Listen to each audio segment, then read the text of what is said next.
I, and so many Democrats and liberals, have been guilty as much as anyone of accusing the Republicans of things like populism, talking out of both sides of their mouths, and some of the Republican electorate voting against their own interests.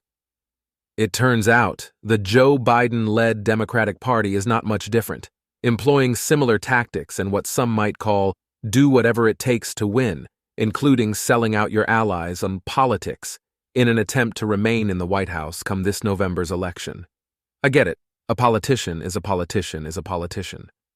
But as a born and raised Los Angelino who grew up in a Democratic House and voted as such in 2008, 2012, and 2016, it is incomprehensible how many Democrat and liberal voters are so quick to point out the Republicans' questionable practices, yet become so defensive, ignorant, or naive about similar ones being deployed by Biden's Democrats. The Biden-Harris ticket will not lose the upcoming election because he is old. Donald Trump is only 3.5 years younger than him. Instead, Biden will lose this race because he is showing in an election year that he does not stand up for quintessential American values and vital American interests overseas. How hard is it to get on TV and say something to the tune of, "Israel is a long-time, loyal ally that has done and continues to do a lot of meaningful work for the U.S. and our interests across military, defense, technology, academia, and other areas. We are standing by our Israeli partners and will support them wholeheartedly as they do the dirty work that no one else is willing to do: eradicate the Islamic fundamentalist, fascist, genocidal terror group Hamas from the Gaza Strip so that both Palestinians and Israelis can enjoy better lives. We will ensure that by using our weapons and equipment and other types of support, the Israelis consistently adhere to international law and humanitarian standards. We will also ensure that our unwavering support for our true friend in the turbulent Middle East remains devout, just as the American people should. There is no place in the free world for Islamic fundamentalist, fascist, genocidal terror groups and their supporters. Not on Israel's borders, and certainly not in the United States of America. I am sure that the vast majority of Americans agree with that. Or, as the HBO talk show host Bill Maher put it, "Here in America, the troubling trend has been unfolding in recent years as the support that Israel could always count on from America's liberals has faltered. I consider myself a liberal, but I am not part of this trend.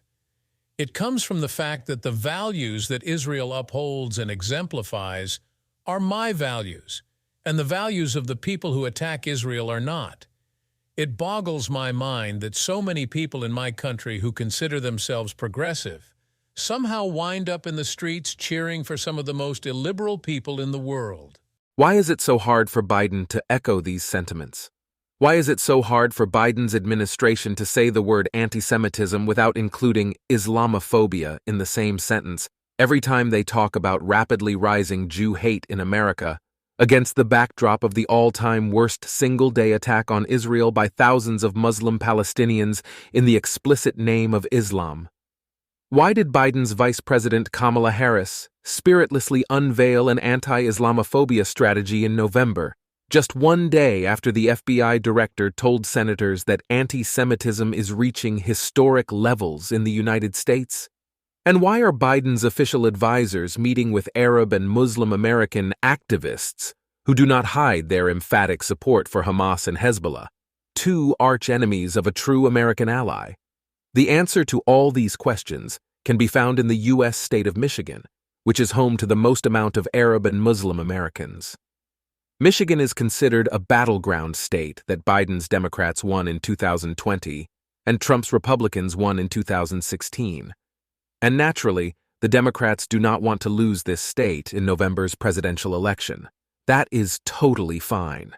I am not suggesting that the Democrats should engage in self-defeating practices, yet there is a profound difference between, on one hand, not beating yourself, and on the other, indulging in a group of people's anti-intellectual, distorted versions of history and present-day reality, which contradicts what the majority of Americans believe. 84% side more with Israel in the Israel-Hamas war, and damages America's relationship with one of its most loyal and important allies, Israel. As a matter of fact, do you know what is definitively self-defeating? catering to insignificant minority groups that frankly do not contribute much to the U.S. and oftentimes spew hatred about America and Americans. When will a U.S. president stand up and say, American values are free speech, not hate speech, as well as freedom of religion and democracy. These are the values our citizens should strive for and uphold. Those who are newer to this country or want to come live in this country ought to subscribe to these values as well. If not, we can help them find another country to live in.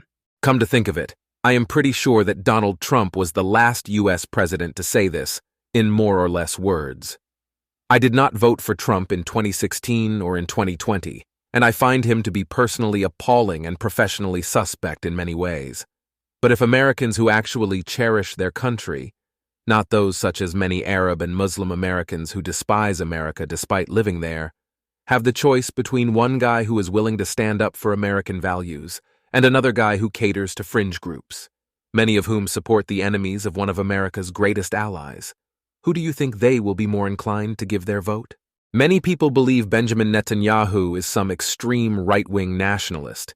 He is not. If you look back at the huge sample size of his policies and decisions dating back to the 1990s, he is mostly what we can call center-right.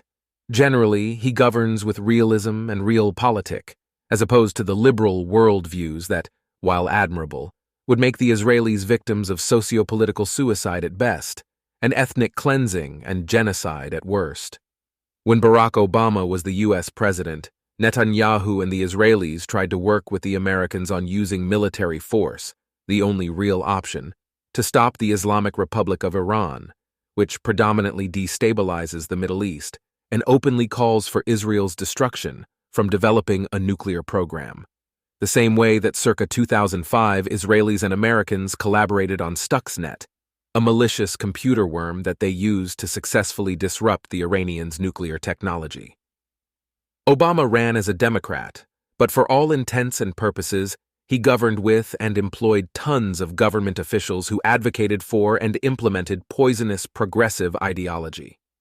Thus, the Obama administration's doctrine for dealing with an increasingly unhinged Iran, in a region that harbors 1/6 of the world's wealth and half of the top 10 oil-producing countries, became one of appeasement, perhaps driven by the progressive ideological strands of cultural relativism, or just say no to war.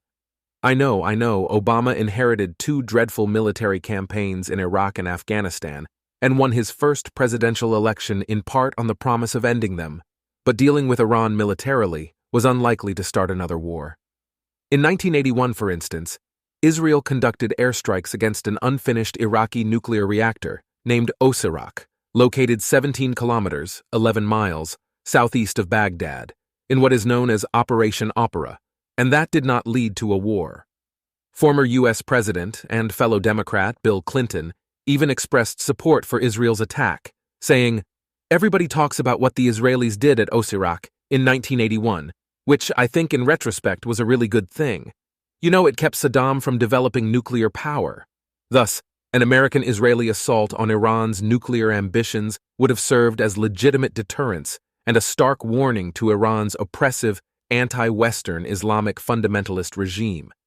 Even Ehud Barak, the leftist former Israeli prime minister, tried to convince the Obama administration to act militarily against Iran, saying, 'You could bomb from 50,000 feet. Nothing in Iran's arsenal can shoot that high. You could destroy Iran's nuclear facilities without interference or fear of losing a single plane. 1 hour of bombing and it's over.' Thus, this was not an Israeli right-wing versus American left-wing disagreement, but a bipartisan solution to dealing with the Middle East's big, bad bully. Instead, Obama chose to appease Iran with the 2015 nuclear deal, essentially saying to Israel, "We prefer a deal with Iran over the national security of our great loyal ally, Israel," which ultimately pushed Netanyahu into the Republicans' arms.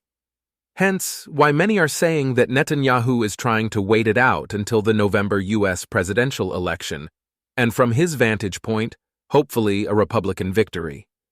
Not because Netanyahu is some hardline right-winger. While his current government is, he is historically not. But because a Republican House is inherently better for Israel's national security. And national security, through the lens of Maslow's hierarchy of needs, Trump's partisan politics. Having lived in Israel for the last decade, I have learned that even moderate and liberal Israelis prefer Republicans over Obama and Biden's Democrats. And certainly nowadays, the Republicans over the Biden administration's flip-floppy public support of Israel that has somehow turned into the prospect of an American unilateral push for a Palestinian state, which would be the greatest reward for the Palestinians' attempted genocide on October 7th. Robert Gates, the former head of the CIA who served as Secretary of Defense in the Bush and Obama administrations, even said, "While we have to state that ultimately a two-state solution is the only solution, we have to recognize that it is going to be a long path to get there.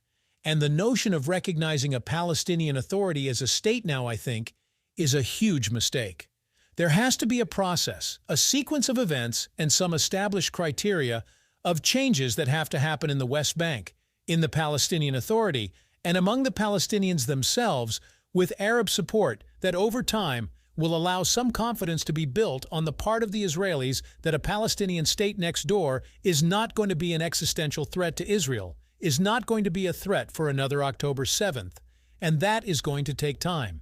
Understandably, many Israelis are watching in dismay the Biden administration's sudden infatuation with a Palestinian state, no less how hurried they are to erect one. The same tactics that we accuse Netanyahu of, namely populism, are now being used by Biden's people to effectively, in outcome not intention, weaken Israel. Meanwhile, many Americans have no idea what the hell is going on. The economy more or less seems fine for many folks, but the president looks old, because he is, and often appears slow, forgetful, and even contradictory.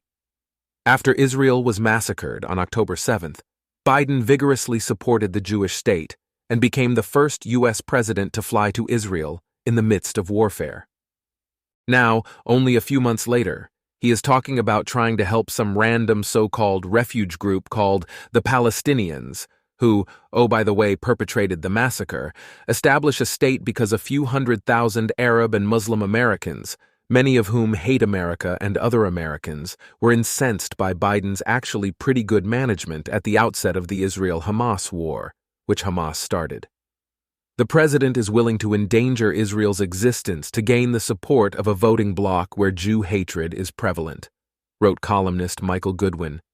Ditto for the keffiyeh-wearing college radicals who have ignorantly swallowed the terrorists' line that killing children, raping and torturing women, and taking hostages are forms of self-defense.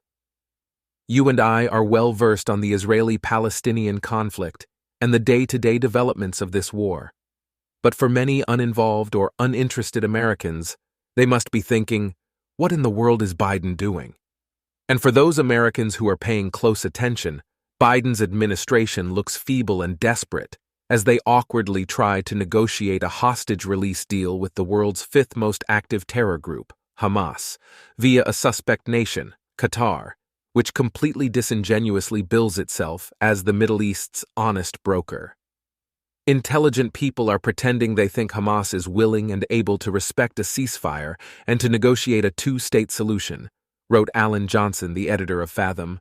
They know it isn't, but this is how the debate goes in the West. We lie to ourselves about over there in order to manage our politics over here. Over there, most Palestinians support the October 7th massacre, despite the Biden administration harping about Hamas not being representative of the Palestinian people. Well, it looks like they are. This is why Netanyahu has insisted on, among other things, a credible plan to de-radicalize Palestinian society. But de-radicalization takes years, a luxury of which Biden's team does not have. They are hell-bent on winning an election this year, even if it means opposing a major Israeli operation in the Gazan city and Hamas stronghold of Rafah, which would deal a very necessary blow to the terror group and likely lead to its defeat in the Strip. You see, it is not that Donald Trump is so much younger, better, or more qualified than Biden, or that he would necessarily do a more capable job. It is that Biden's team knows so well how to make the case for not Trump, but is struggling more and more to make a case for yes Biden. As the famous liberal satirist Jon Stewart recently said, the stakes of this election don't make Donald Trump's opponent less subject to scrutiny. It actually makes him more subject to scrutiny. And that is why Biden's Democrats will lose this year's presidential election.